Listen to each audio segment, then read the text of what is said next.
Jangan sentuh dia lagi. Kamu tidak bersalah. Jangan sentuh dia lagi. Pembantu itu berdiri di atas tunangan sang majikan, mengenakan seragam abu-abu dan celemek putih. Tangan kanannya masih mengepal setelah tamparan yang baru saja ia layangkan. Napasnya tersengal-sengal. Ia ketakutan. Bukan takut pada perempuan yang tergeletak di lantai itu, melainkan takut pada dirinya sendiri, pada apa yang baru saja ia lakukan, pada garis yang telah ia lewati dan tidak bisa lagi ia kembali. Perempuan di lantai itu cantik, cantik dengan cara yang hanya bisa dibeli oleh uang. Tangannya menutupi pipinya. Matanya melebar. Bukan karena kesakitan, tapi karena murka. Karena pembantu itu berani mengangkat tangan padanya. Di belakang sang pembantu, ada sebuah kursi roda. Di kursi roda itu, duduk seorang perempuan berusia 71 tahun. Kacamatanya jatuh ke lantai. Pipi kirinya merah, bekas telapak tangan, masih segar. Pintu terbuka. Seorang pria masuk, berbadan tinggi dengan jas rapi. Ia melihat tunangannya tergeletak di lantai, pembantunya berdiri di atasnya, dan ibunya di kursi roda dengan bekas tamparan di wajah. 3 orang, 3 versi cerita, 10 detik untuk memutuskan mana yang benar. 4 bulan yang lalu, Ratna tiba di penthouse ini dengan 1 koper, visa kerja, dan kenangan akan kata-kata neneknya. Tanganmu kuat. Gunakan untuk mengangkat orang lain. Hari ini ia berhenti menahan diri, dan tidak ada yang akan pernah sama lagi di penthouse ini. 4 bulan sebelumnya, Ratna berdiri di pintu belakang sebuah penthouse mewah di kawasan Menteng, Jakarta. Usianya 27 tahun, berasal dari Solo, mengenakan satu-satunya pakaian formal yang ia miliki, sebuah blus biru tua yang ia setrika di lantai kamar penginapannya karena tidak ada meja setrika. Penthouse itu menempati seluruh lantai 43. Ketika pintu lift terbuka, Ratna melihat lebih banyak marmer daripada yang pernah ia lihat sepanjang hidupnya. Lantai putih, jendela dari lantai hingga langit-langit, dan lampu gantung kristal yang mungkin punya namanya sendiri. Pengurus rumah tangga, Bu Wati, 58 tahun, efisien namun tidak hangat, memandunya ke koridor timur. Ibu Sumiati, kursi roda, lumpuh dari pinggang ke bawah akibat kecelakaan mobil 3 tahun lalu. Beliau dulu seorang profesor, beliau cerdas. Beliau akan memujimu. Nenekku memuji aku selama 22 tahun. Aku sudah terbiasa. Ruangannya terang. Tempat tidur rumah sakit yang disamarkan menjadi tempat tidur biasa. Rak buku memenuhi 1 dinding penuh. Dan di tengah ruangan, sebuah kursi roda. Sumiati, 71 tahun. Kecil, kurus, rambut putih dipotong pendek. Mata gelap yang tajam di balik kacamata bulat yang sedikit miring di hidungnya. Wajah yang dulunya berwibawa, kini tampak tertekan seperti suara yang dipaksa berbisik selama 3 tahun. Kamu dari Solo? Ya, Bu. Sebelumnya dari mana? Boyolali. Suku Jawa. Ya, Bu. Aku pernah membaca Pramudia Anantatur. Bumi Manusia. Apakah kamu suka? Menurutku Minke adalah seorang yang bodoh, tapi pemberani. Alis Sumiati terangkat. Kebanyakan orang bilang itu adalah mahakarya lalu berhenti di sana. Kebanyakan orang belum pernah bertemu pria yang bodoh tapi pemberani. Aku tumbuh dikelilingi oleh mereka. Sesuatu terjadi di wajah Sumiati. Bukan senyuman, tapi ada ruang untuk senyuman. Kamu bisa bekerja di sini. Ratna mulai bekerja sore itu. Neneknya dulu menderita polio. Ratna sudah terbiasa mengangkat perempuan yang tidak bisa berjalan sejak usia 6 tahun, memandikan, memakaikan baju, menyuapi, mengepang rambut, mendorong kursi roda ke masjid. Neneknya meninggal ketika Ratna berusia 22 tahun. Kata-kata terakhirnya, tanganmu kuat, gunakan untuk mengangkat orang lain. Itulah mengapa ia mengambil pekerjaan ini. Bukan karena uang, tapi karena ia tahu artinya merawat seseorang yang sudah tidak lagi dilihat oleh dunia. Dalam waktu 1 minggu, Ratna dan Sumiati menemukan ritme mereka. Pantun Melayu di pagi hari. Sumiati membaca dengan suara keras, suaranya kembali menjadi suara sang profesor. NH Dini di sore hari. Ratna membaca dan Sumiati mendebat setiap kalimat. Mereka berdebat soal sastra seperti 2 perempuan yang selama hidupnya menunggu seseorang yang layak untuk diajak berdebat. Dia menulis seolah sedang berdebat dengan pembacanya, kata Sumiati tentang NH Dini. Karena memang begitu. Tentang apa? Tentang siapa yang berhak menceritakan kisahnya. Sumiati membuka matanya, menatap Ratna, bukan sebagai majikan kepada pembantu, tapi sebagai pembaca kepada pembaca. Pengepangan rambut dimulai di minggu kedua. Ratna sedang menyisir rambut Sumiati. Tipis, putih, kusut. Aku bisa mengepang ini, kepang-kepang kecil dekat kulit kepala. Nenekku bilang kepang membuat dia merasa seperti ratu. Aku sudah 71 tahun. Nenekku 83 tahun. Hening. Lakukan. Ratna mengepang. Kepang-kepang kecil. 1 jam. Ketika ia menaikkan cermin, Sumiati menyentuh rambutnya seperti sedang membaca huruf Braille. Aku terlihat seperti ratu. Aku mau bilang konyol. Keduanya tidak saling meniadakan. Sumiati tertawa. Tawa yang nyata, penuh. Suaranya memenuhi ruangan seperti sesuatu yang telah terkunci di lemari dan akhirnya berhasil mendobrak pintunya. Ratna mendengar langkah kaki di lorong. Ada seseorang yang mendengarkan, lalu pergi. Nasi liwet mulai dimasak pada hari Selasa berikutnya. Ratna memasak di dapur penthouse setelah Pak Rian pulang. Bawang merah, tomat, cabai rawit. Ia membawa semangkuk untuk Sumiati. Ini apa? Nasi liwet. Warnanya oranye. Memang begitu seharusnya. Baunya seperti sedang berdebat denganku. Di Solo, makanan yang sopan adalah makanan yang tidak enak. Sumiati menghabiskan seluruh mangkuknya.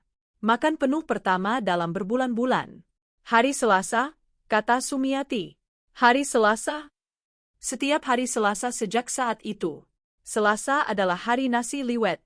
Dan dalam ruang kecil antara seorang perempuan Jawa yang memasak dan seorang profesor yang makan, sesuatu sedang dibangun yang sama sekali tidak ada hubungannya dengan makanan. Sekar tiba di penthouse setiap hari pukul 11.30. Memukau. Ia menjalankan sebuah merek gaya hidup. Gadis populer di media sosial. Ia membawa bunga, senyuman, memposting foto bersama Sumiati. Ibu mertuaku yang cantik. Inspirasiku.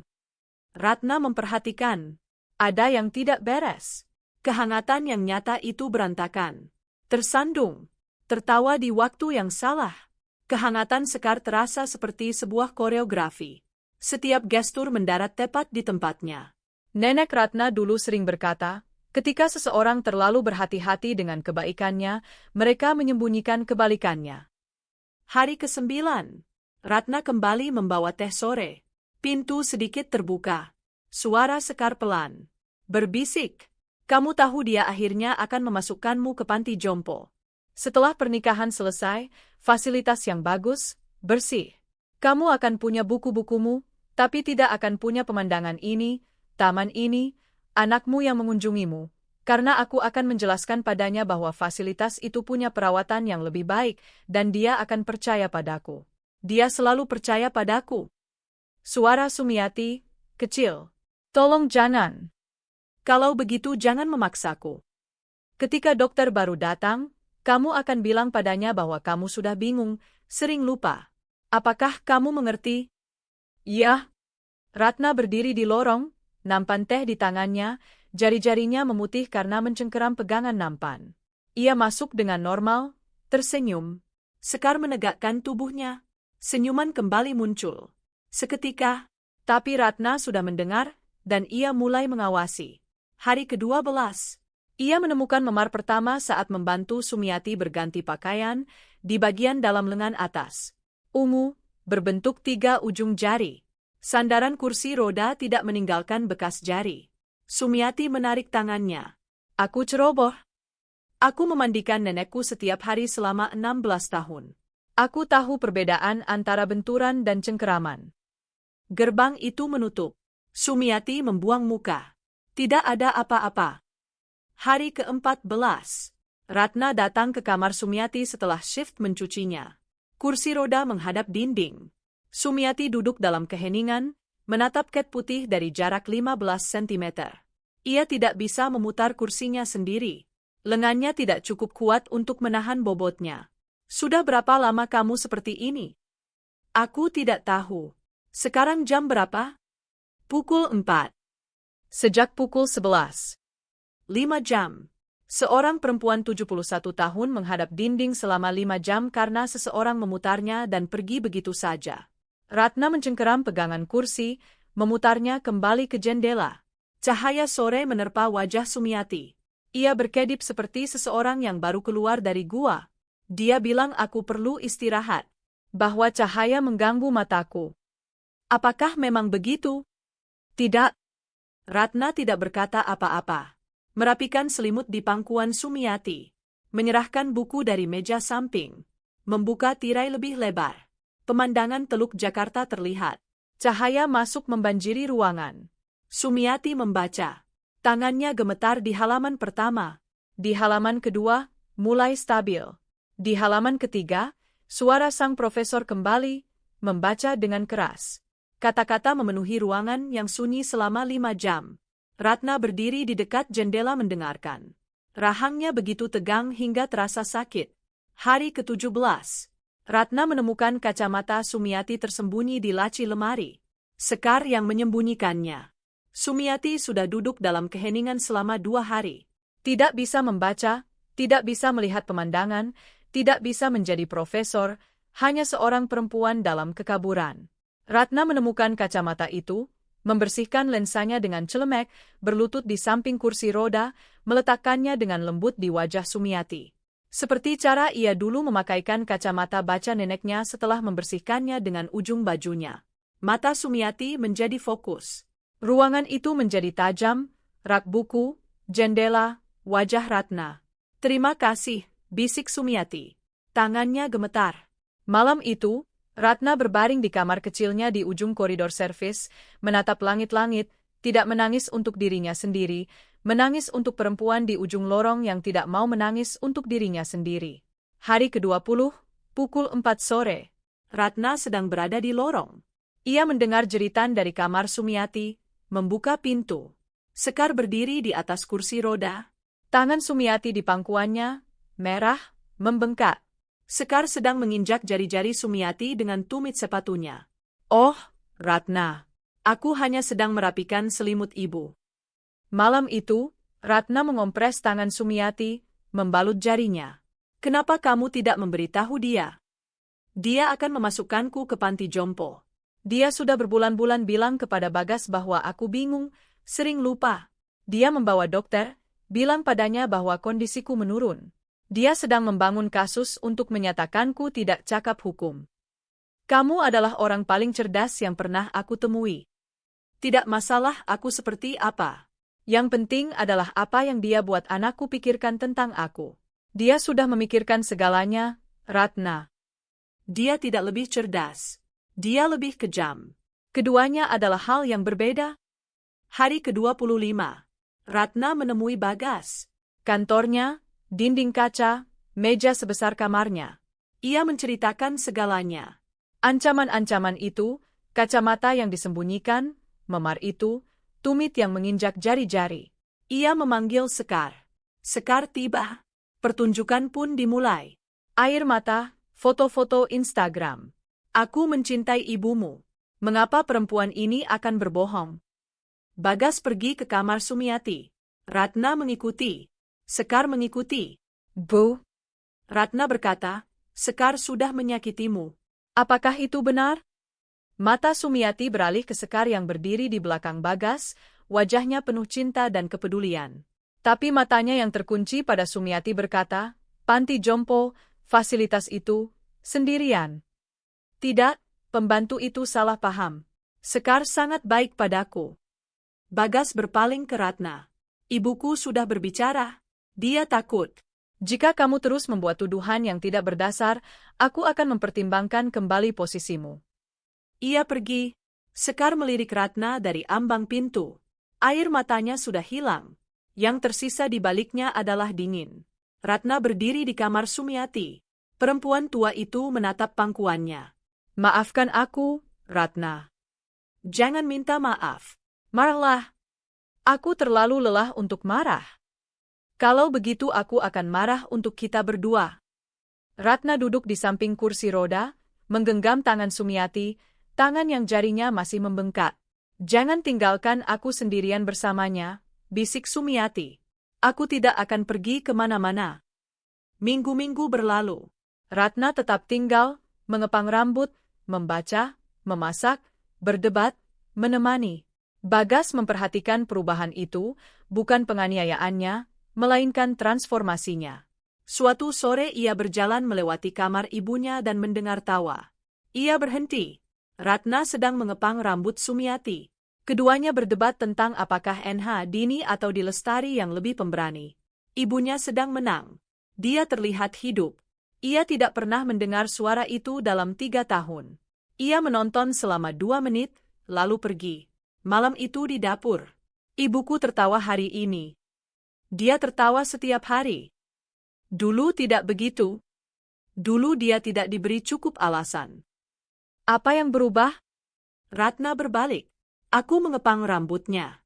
Aku membacakan bukunya. Aku membuatkan nasi liwet untuknya. Aku berdebat dengannya tentang puisi. Aku memperlakukannya seperti manusia, bukan seperti pasien di kursi roda. Kamu merawatnya. Kamu memperlakukannya seperti sebuah kewajiban.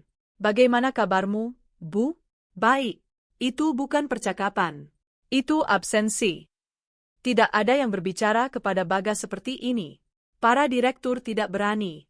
Para anggota dewan tidak berani. Pembantunya baru saja melakukannya.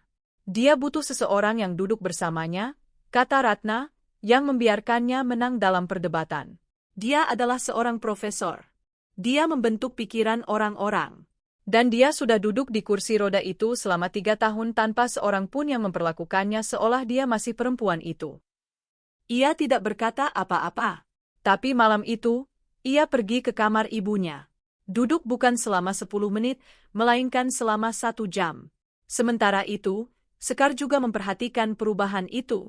Sumiati semakin kuat, semakin lantang, semakin berbahaya. Sumiati yang kuat mungkin akan berbicara. Sekar meningkatkan tekanannya, memecat fisioterapis yang baik hati, menggantinya dengan yang melapor padanya, membatasi shift Ratna, mempererat cengkeramannya. Bulan keempat, Kamis, pukul 4:07 sore. Sumiati menemukan kembali suara sang profesornya. Aku akan memberitahu anakku tentang apa dirimu sebenarnya. Dia duduk bersamaku minggu lalu. Dia mendengarkan. Dia mulai melihatku lagi. Dan ketika dia melihatku dengan jelas, dia akan melihatmu dengan jelas. Suara Sekar, dingin, datar. Tidak, dia tidak akan. Suara tajam, kulit bertemu kulit, telapak tangan terbuka menghantam wajah perempuan 71 tahun itu dengan keras hingga kacamatanya terpental melintasi ruangan. Ratna membuka pintu. Gambar pertama. Sekar berdiri di atas kursi roda, tangan masih terangkat, wajahnya tidak menampilkan apa-apa, kekosongan seorang perempuan yang sedang menjalankan sebuah tugas. Gambar kedua. Sumiati di kursi roda. Kepala terpaling akibat benturan. Pipi kiri merah. Kacamata di lantai marmer. Lensa kiri retak. Matanya terbuka. Penuh perlawanan. Gambar ketiga. Kacamata di lantai. Sesuatu yang ia butuhkan untuk membaca, untuk melihat, untuk menjadi dirinya sendiri. Ratna menatap bekas telapak tangan itu, menatap kacamata itu, menatap wajah kosong Sekar. Sesuatu meledak. Bukan amarah, bukan keberanian, melainkan sebuah refleks. Refleks yang sama yang membuatnya mengangkat neneknya setiap pagi. Refleks yang sama yang membuatnya mengompres jari Sumiati. Refleks seorang perempuan yang dibentuk oleh neneknya, oleh Boyolali, oleh 22 tahun mendorong kursi roda ke masjid untuk berdiri di antara yang lemah dan dunia. 3 langkah. Tangan kanannya, telapak terbuka, bukan kepalan, sebuah koreksi. Seperti cara perempuan-perempuan di pasar memukul ketika seseorang tidak menghormati ibu mereka. Telapaknya menghantam wajah Sekar. Sekar jatuh ke samping, lengannya membentur marmer. Rambutnya terurai. Bajunya kusut. Tangannya menutup pipinya. Ratna berdiri di antara kursi roda dan perempuan yang tergeletak di lantai. Telapaknya terasa perih. Karirnya sudah berakhir. Visanya sudah berakhir. Ia tidak peduli. Jangan sentuh dia lagi. Di belakangnya, Sumiati menatap punggung Ratna dengan ekspresi yang belum pernah Ratna lihat dari siapapun. Ada seseorang yang berjuang untukku. 30 detik berlalu. Sekar tergeletak di lantai, sedang menghitung. Bahkan sekarang air matanya datang tepat waktu. Pintu terbuka. Bagas masuk. Ia melihat semuanya. Tunangan di lantai menangis. Pembantu berdiri. Ibu dengan bekas tamparan. Sekar berbicara lebih dulu. Selalu lebih dulu. Dia memukulku tiba-tiba. Aku sedang mengunjungi ibumu. Ratna tidak berkata apa-apa, berdiri, menunggu. Bu, apa yang terjadi? Mata Sumiati beralih ke Sekar di belakang Bagas. Mata yang berkata, panti jompo, fasilitas itu. Katakan apa yang sudah aku katakan padamu. Tapi ada sesuatu yang berbeda. Hari ini, seorang perempuan berseragam pembantu menyeberangi ruangan dan memukul orang yang menyakitinya. Bukan demi uang, bukan demi kekuasaan, karena Ratna memiliki tangan yang kuat dan neneknya sudah memberitahunya untuk apa tangan itu. Ada seseorang yang berjuang untukku. Gerbang itu terbuka. Dia menamparku. 2 kata, gempa bumi paling sunyi di Jakarta. Sekar menamparku. Hari ini dan sebelum hari ini. Suara Sumiati semakin kuat dengan setiap kalimat. Sang profesor kembali. Dia mencubit lenganku. Dia menginjak jari-jariku. Dia mengambil kacamataku. Dia memutar kursiku menghadap dinding. Dia berbisik bahwa dia akan memasukkanku ke panti jompo. Bahwa dia akan memberitahumu bahwa aku sedang kehilangan akalku. Ruangan itu sunyi. Lalu dia membawa seorang dokter, bilang padanya bahwa aku bingung. Dia sedang membangun kasus untuk menyatakanku tidak cakap hukum karena amanah keluarga itu berpindah kepadamu jika aku dinyatakan tidak cakap hukum. Dia tidak ingin aku mati.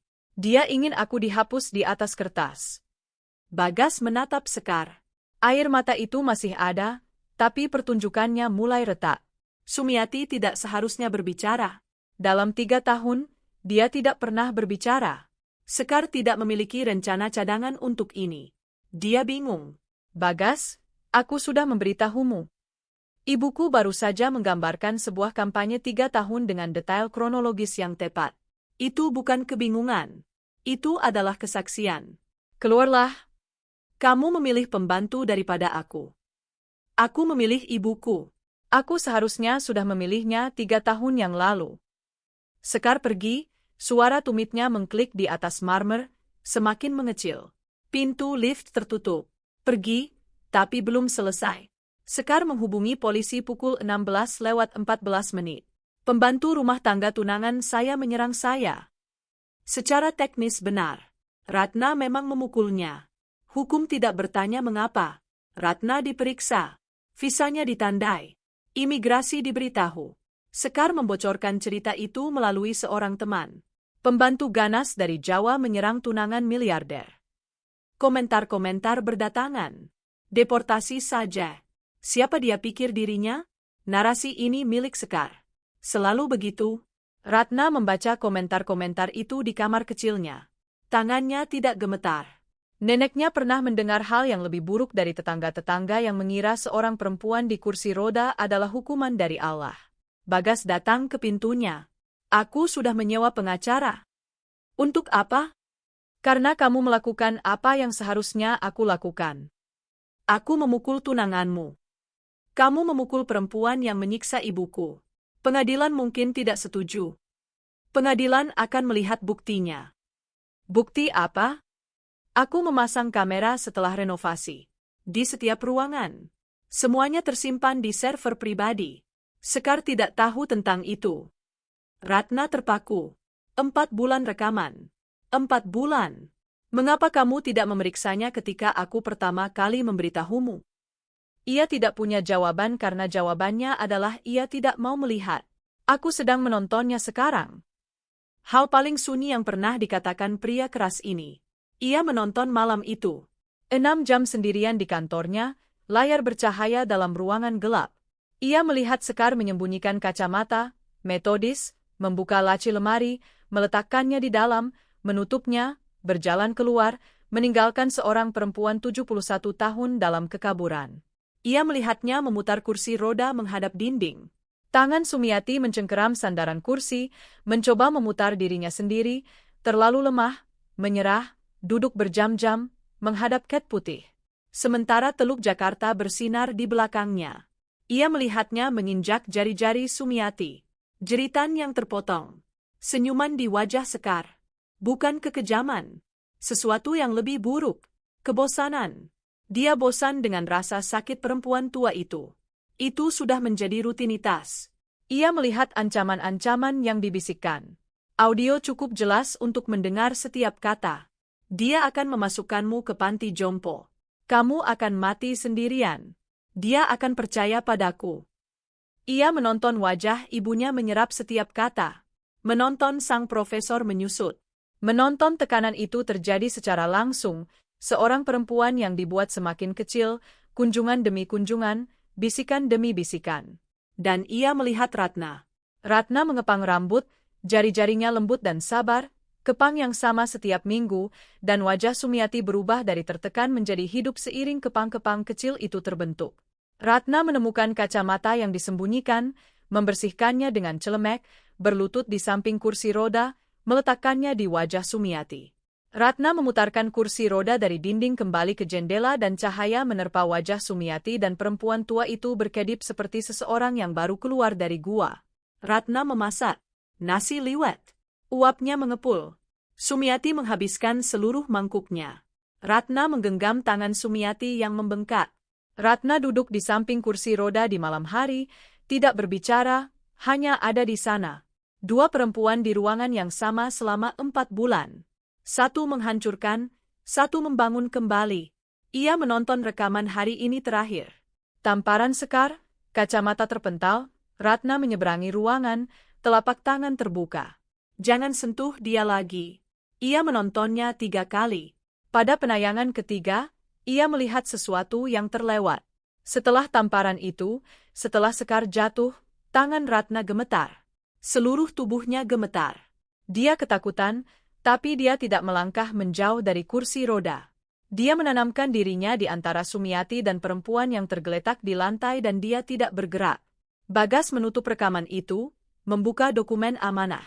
Amanah keluarga, 51% saham perusahaan yang dipegang oleh Sumiati akan berpindah ke Bagas setelah kematiannya atau pernyataan ketidakcakapan hukum. Ia menarik permintaan medis Sekar, penilaian psikiatri, formulir kompetensi yang sudah diisi sebelumnya, surat ke sebuah fasilitas tempat tinggal, sudah dibuat, sudah dialamatkan, menunggu tanda tangan. Kemudian kepala bagian hukumnya menemukan sesuatu yang lain, sebuah pengajuan dari 3 tahun yang lalu. Pengalihan amanah awal dimulai 2 minggu sebelum kecelakaan mobil melalui firma keluarga Sekar. Ya, pengajuan itu ditarik 10 hari setelah kecelakaan. 2 minggu sebelum kecelakaan, seseorang dari keluarga Sekar mengajukan dokumen untuk merebut amanah itu. Lalu kecelakaan itu terjadi. Suaminya meninggal. Sumiati lumpuh. Pengajuan itu ditarik karena situasinya berubah. Sumiati sekarang bisa dikendalikan tanpa perintah pengadilan. Bagas menghubungi penyelidiknya pukul 3 pagi lebih 47 menit. Kecelakaan mobil itu. Ayah tiriku. Laporan insiden lengkap. Catatan perawatan kendaraan. Kasus itu sudah ditutup. Buka kembali. Laporan itu datang kembali 2 hari kemudian. Inspeksi rem yang dijadwalkan pada pagi hari kecelakaan dibatalkan melalui telepon dari nomor yang terdaftar atas nama firma keluarga Sekar. Rem itu, pengajuan itu, telepon itu, waktunya. Bagas merenungkan ini selama 1 hari penuh. Ayah tirinya, pria yang mencintai ibunya, yang memperbaiki benda-benda dan membuat lelucon yang buruk, meninggal karena seseorang membatalkan inspeksi rem. Ia memberitahu Ratna. Dia terdiam. Ibumu tidak tahu. Tidak, dia sudah menyalahkan dirinya sendiri selama 3 tahun. Dia bilang padaku, aku memberitahunya bahwa kita terlambat. Dia tidak menghubungi mekanik karena aku. Aku tahu. Dia perlu mendengar ini darimu. Bukan dari pengacara, dari anaknya. Mereka memberitahu Sumiati bersama-sama di dekat jendela dengan pemandangan Teluk Jakarta. Sumiati mendengarkan. Wajah sang profesor memproses, mengkatalogkan, menyerap. Lalu rem itu. Seseorang membatalkan inspeksi dari firma Sekar. Ya. Dia bilang rasanya tidak beres pagi itu. Dia hampir menghubungi mekanik. Suaranya turun menjadi bisikan. Aku bilang padanya bahwa kita terlambat. Itu bukan salahmu, Bu. 3 tahun. Aku sudah menanggung itu selama 3 tahun. Itu bukan salahmu. Dia tidak menangis, dia menjadi sangat diam. Lalu suara sang profesor kembali. Jelas, mutlak. Aku ingin dia tahu bahwa aku tahu, dan aku ingin dunia tahu. Semuanya. Konferensi pers. Sumiati bersikeras untuk hadir. Di kursi rodanya, dengan kepang rambutnya, mengenakan kacamata baru. Ratna menemukan kacamata yang identik hanya dalam 1 hari. Ruang pers perusahaan Bagas Group. Kamera-kamera. Wartawan-wartawan. Mereka mengira mereka akan meliput skandal seorang miliarder. Bagas berbicara lebih dulu. 3 hari yang lalu, pembantu rumah tangga saya memukul tunangan saya. Media melaporkannya sebagai serangan tanpa provokasi. Saya di sini untuk menunjukkan kepada Anda apa yang sebenarnya terjadi. Layar-layar menyala. 4 bulan rekaman. Tayangan 12 menit. Para wartawan menonton. Ruangan menjadi sunyi. Sekar menyembunyikan kacamata. Memutar kursi roda. Menginjak jari-jari. Suara napas tertahan terdengar jelas. Ancaman-ancaman yang dibisikkan ditampilkan dengan teks di layar. Penilaian psikiatri, formulir kompetensi, surat ke fasilitas perawatan. Lalu Ratna mengepang rambut, membuat nasi liwet, menemukan kacamata, memutarkan kursi roda kembali, menggenggam tangan dalam kegelapan.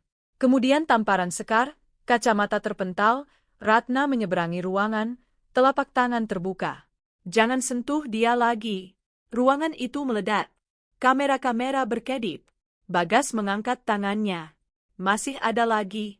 Dokumen amanah, pengajuan dari 3 tahun lalu, telepon yang membatalkan inspeksi rem, hubungan dengan firma keluarga Sekar, kecelakaan mobil yang menewaskan ayah tiri saya dan melumpuhkan ibu saya sedang diselidiki kembali. Perempuan yang menyerang ibu saya, yang membangun kasus untuk menyatakannya tidak cakap hukum, yang firma keluarganya mengajukan dokumen amanah 2 minggu sebelum kecelakaan maut itu.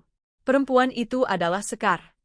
Sumiati duduk di kursi rodanya, di tengah panggung, kepang rambut, kacamata, punggung tegak. Nama saya Sumiati. Saya mengajar sastra Indonesia di Universitas Gadjah Mada selama 30 tahun. Saya tidak bingung. Saya tidak sedang menurun. Saya adalah seorang perempuan di kursi roda yang diperintahkan untuk diam atau kehilangan segalanya. Hari ini saya memilih untuk berbicara karena seorang perempuan dari Solo, seorang pembantu di rumah anak saya, memilih untuk berjuang untuk saya ketika saya tidak bisa berjuang untuk diri saya sendiri. Dia menatap Ratna. Di sisi ruangan, seragam abu-abu, celemek putih, mata berkaca-kaca. Ratna memukul orang yang menyiksaku, dan aku berharap aku masih punya kaki untuk berdiri dan melakukannya sendiri. Karma itu menjadi publik. Sekar diselidiki. Penganiayaan lansia, penipuan, kemungkinan pembunuhan tidak disengaja. Mereknya hancur. Media sosialnya gelap. Komentar-komentar berbalik. Lindungi Ratna. Pembantu itu adalah pahlawan. Tuntutan terhadap Ratna dicabut pada sore hari yang sama. 3 minggu kemudian. Penthouse. Pagi hari. Ratna mengepang rambut Sumiati. Pola yang sama. Tangan yang sama. Lampu baca yang baru, lebih terang, sudah menyala. Jendela menghadap taman.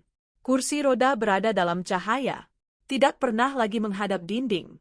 Kamu tinggal, kata Sumiati. Bukan pertanyaan. Aku tinggal. Bukan sebagai pembantu. Aku tidak yakin apa lagi aku ini. Kamu adalah teman, pembacaku, penata rambutku, koki nasi liwetku, sahabatku. Kalau itu tidak terlalu sentimental untuk seorang perempuan dari Boyolali. Perempuan Jawa sangat sentimental. Kami hanya menyembunyikannya di balik sindiran. Bagas menawarkan Ratna posisi resmi.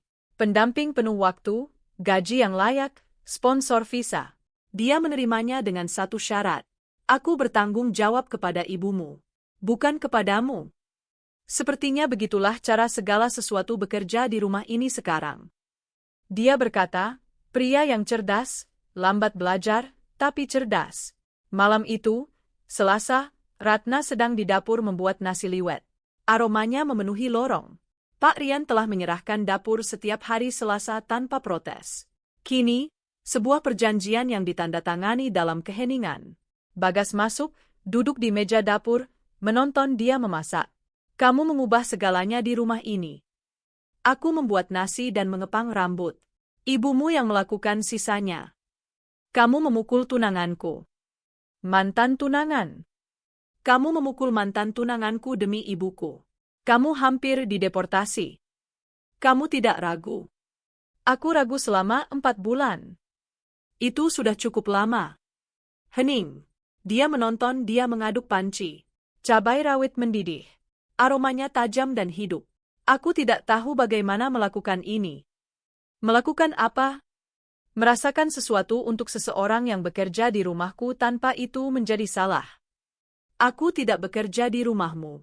Aku bekerja untuk ibumu. Ada bedanya. Apakah ada? Ibumu pikir begitu. Dia bilang padaku minggu lalu, anakku menatapmu seperti dia sedang memecahkan masalah yang dia harap tidak pernah terpecahkan. Dia bilang itu. Dia seorang profesor. Dia memperhatikan segalanya. Dia meraih ke seberang meja dapur. Bukan untuk tangannya, untuk sendok itu. Mengambil suapan nasi liwet langsung dari panci. Ratna menatapnya. Kamu tidak baru saja makan langsung dari panci. Aku sedang mendapatkannya dengan cara yang berbeda sekarang. Begitu bukan cara mendapatkannya bekerja. Kalau begitu ajari aku. Dia menatapnya. Dia menatapnya. Meja dapur di antara mereka. Dapur yang sama di mana dia memberitahunya bahwa dia memperlakukan ibunya seperti sebuah kewajiban. Di mana dia pertama kali mendengar ibunya tertawa dari ujung lorong. Meja marmer yang sama. Tapi jaraknya berbeda sekarang. Lebih dekat karena pilihan. Selasa, katanya. Ada apa dengan Selasa? Kembalilah Selasa. Duduk dengan ibumu dulu selama 1 jam, lalu kemari. Aku akan membuat lebih banyak. Apakah itu sebuah kencan?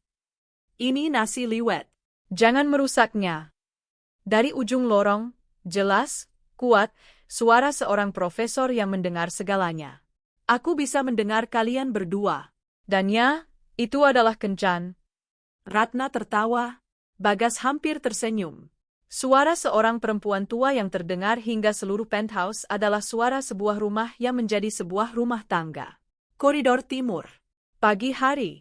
Kamar Sumiati. Pintu terbuka. Lampu baca menyala. Rak buku penuh. Jendela menghadap taman. Sumiati di kursi rodanya. Kacamata terpasang. Buku di pangkuannya. Kepang di rambutnya. Membaca dengan keras. Pantun Melayu. Suara sang profesor penuh, berwibawa, tidak lagi dibungkam. Ratna di sampingnya mendengarkan. Bukan karena dia memahami setiap kata, tapi karena suara perempuan ini, kuat, tidak takut, adalah satu-satunya bukti yang dia butuhkan bahwa apa yang dia lakukan adalah benar.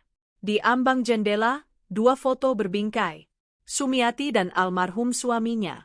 Dan di sampingnya, Ratna dan Sumiati, diambil oleh Bagas. Tidak ada satupun dari kedua perempuan itu yang menatap kamera, keduanya sedang di tengah perdebatan, keduanya benar.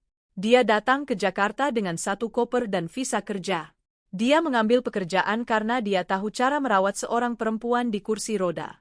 Dia mengepang rambut. Dia membuat nasi liwet setiap hari Selasa.